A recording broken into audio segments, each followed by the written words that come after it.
আমাৰ প্ৰভু তথা উদ্ধাৰকৰ্তা যীশুখ্ৰীষ্টৰ সৰ্বশ্ৰেষ্ঠ অতুল্য নামত দৈনিকগুটি শুনোতালৈ বিশেষ অভিনন্দন।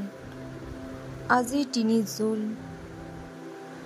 ৩ জুলাই দিন বুধবাৰ ২০২৪। আজি যি বিষয় পাঠ কৰিম, যি বিষয় শিকিম, এয়া হ'ল আমাৰ পিতৃ প্ৰভু। আহক আমি চাওঁ পবিত্ৰ শাস্ত্ৰ এই বিষয়ে কি কয়। আমি পাঠ কৰিম যিচয়া ৮৪ নম্বৰ ৮ পদ। আহক আমি পাঠ কৰোঁ। কিন্তু এতিয়া যোৱা তুমি আমাৰ পিতৃক আমি মাতি, তুমি আমাৰ কুমাৰ, আমি সকলোৱে তোমাৰ হাতৰ কাৰ্য। আমাৰ ঈশ্বৰ, আমাৰ পিতৃ, তেওঁ আব্বা পিতৃ বুলি ক'বলৈ তেওঁ আমাক পুত্ৰ আত্মা দিছে। সেইবাবে তেওঁ আমাক ভাল পায় আৰু সকলোকে উপকাৰ নিখুঁতভাৱে প্ৰদান কৰে। যেতিয়া যীশু খ্ৰীষ্টই তেওঁৰ শিষ্যসকলক প্ৰাৰ্থনা কৰিবলৈ শিকাইছিল, তেতিয়া তেওঁ তেওঁলোকক প্ৰাৰ্থনা আৰম্ভ কৰিবলৈ শিকাইছিল। আমাৰ স্বৰ্গত থকা পিতৃৰ পৰা শুভবাৰ্তাত আমি যীশুৱে বহু সময়ত তোমাৰ পিতৃ আৰু তোমাৰ স্বৰ্গীয় পিতৃৰ কথা সঘনাই উল্লেখ কৰা দেখিবলৈ পাওঁ। এবাৰ এজন হাই ৰেংকিং বিষয়াই অন্ধ শিশুৰ স্কুল এখনলৈ গৈছিল।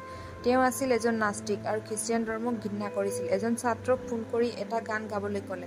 ল'ৰাজনে যীশুখ্ৰীষ্টৰ বিষয়ে এটি আচৰিত গীত গাইছিল। খং উঠিল বিষয়াজনৰ। তেওঁ ছাত্ৰজনৰ ফালে চাই সুধিলে, যীশুখ্ৰীষ্ট যদি এজন প্ৰেমময় পিতৃ, তেওঁ আপোনাক কিয় অন্ধ সৃষ্টি কৰিলে? সি সুধিলে। ছাত্ৰজনে শান্তভাৱে ক'লে, মোৰ পৰম পিতৃয়েও এই কথা জানে। মই দুৰ্বলতাত তেওঁৰ শক্তি সিদ্ধ হ'ব। তেওঁ সঁহাৰি শুনি বিষয়াজনে লাজ পালে। চিৰন্তনৰ পিতৃয়ে সকলো জানে। বহু সময়ত আমাৰ অন্তৰত আমি ভাবোঁ যে আমাৰ লগত কিয় কিছুমান বিশেষ কথা ঘটিছে আৰু কিছুমান বিশেষ সমস্যাই আমাক কিয় আমনি কৰি থাকে। কিন্তু চিৰন্তনৰ পিতৃয়ে সকলো জানে আৰু তেওঁক ভাল পোৱাৰ সকলৰ বাবে ভালৰ বাবে সলনি কৰিব। প্ৰভু নিজ সন্তানৰ পিতৃ, তেওঁ কোনো অনাথ সন্তানক পৰিত্যাগ নকৰে।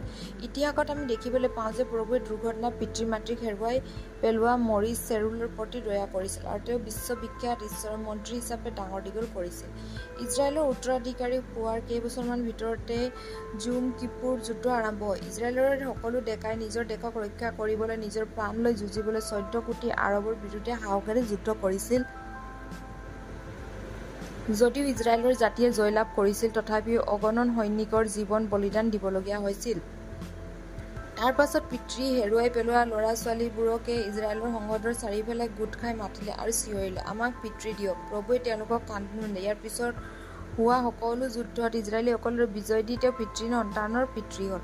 প্ৰভুৱে কৈছে যিৰিমিয়া ৪৯ নম্বৰ ১১ পদত, তোমাৰ পিতৃ সন্তানসকলক এৰা, মই সিহঁতক জীয়াই ৰাখিম আৰু তোমাৰ বিধৱাবিলাকে মোত ভৰসা কৰক। মন কৰিবলগীয়া ধ্যান কৰা সন্ধিয়াৰ বাবে যি পাঠ, এল গীতমালা ৮৯ নম্বৰ ২৬ পদ। আহক আমি পাঠ কৰোঁ। মই তোমাক মোৰ জ্যেষ্ঠ পুত্ৰ কৰিম, পৃথিৱীৰ ৰজাসকলৰ মাজত তেওঁক সকলোতকৈ শ্ৰেষ্ঠ কৰিম। আজি পবিত্ৰ বাক্য পঢ়াৰ যোগেদি প্ৰভু যীশুৱে পঢ়োতা শুনোতা সকলো প্ৰতি স্বকীয় আশীৰ্বাদ আজি পেলাই কালি সকলো কথা।